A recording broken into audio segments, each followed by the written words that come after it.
Breaking news right now. Carl Icahn has just tweeted breaking news that's lighting up the Twitterverse. In the last 14 minutes, he is weighing in on Donald Trump, and here's the tweet.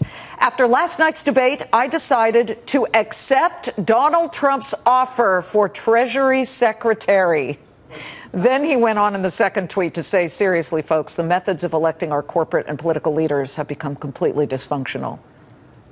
Do you think he asked, Charlie? I think he's serious. I think Carl's serious about doing this. I think this seriously was, his way of saying that, I think that a man outside the political the political sort of universe can do something. Thank you for helping me with that. Of course, that's what we're here for. You help me, I'll help you. It's been my 15th hit today.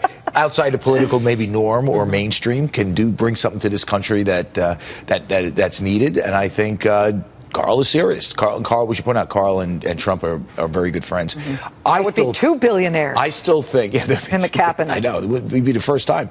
I still think Trump's a plant for Hillary Clinton. I don't care, and I'm going to ask. Plant. Yeah, plant. I think Hillary planted Trump in there to disrupt the Republican Party, and I'm going to have a conversation with Carl about this.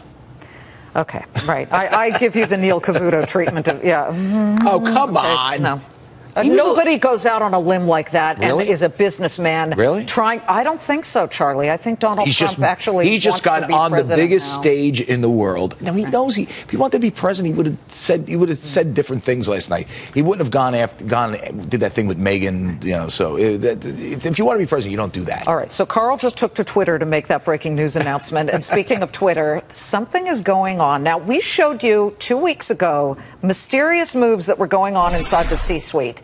Insider selling in advance of the earnings report, which really was a disappointment when it comes to future growth.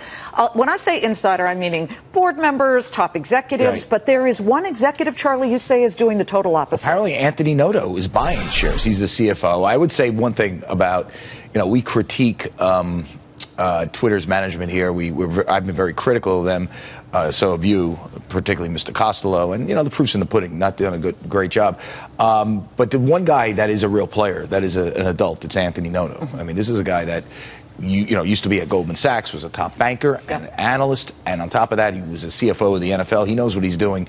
If he's buying, you got to ask why, and while everybody else is selling. My guess is that he knows, as well as everybody else knows, everybody else is thinking that at some point, when it gets low enough, this is going to be sold and the stock will spike. By the way, they announce a great new CEO and the stock spikes. Maybe. I think they need more than just a CEO. They need a huge C-suite, which gives credence to the notion they need to be sold.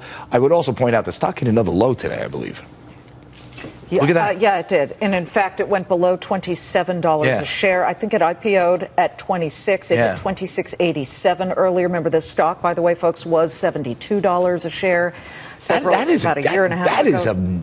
That is a nasty fall back to earth. That is nasty what happened. Well, okay, but this is a major stumble for this company, and deservedly, this is what's happening with the stock, because you don't just let a CEO leave without having a transition at least ready.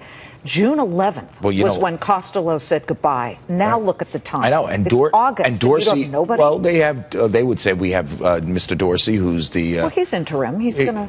And good-looking guy, right? Oh, you're in love with him.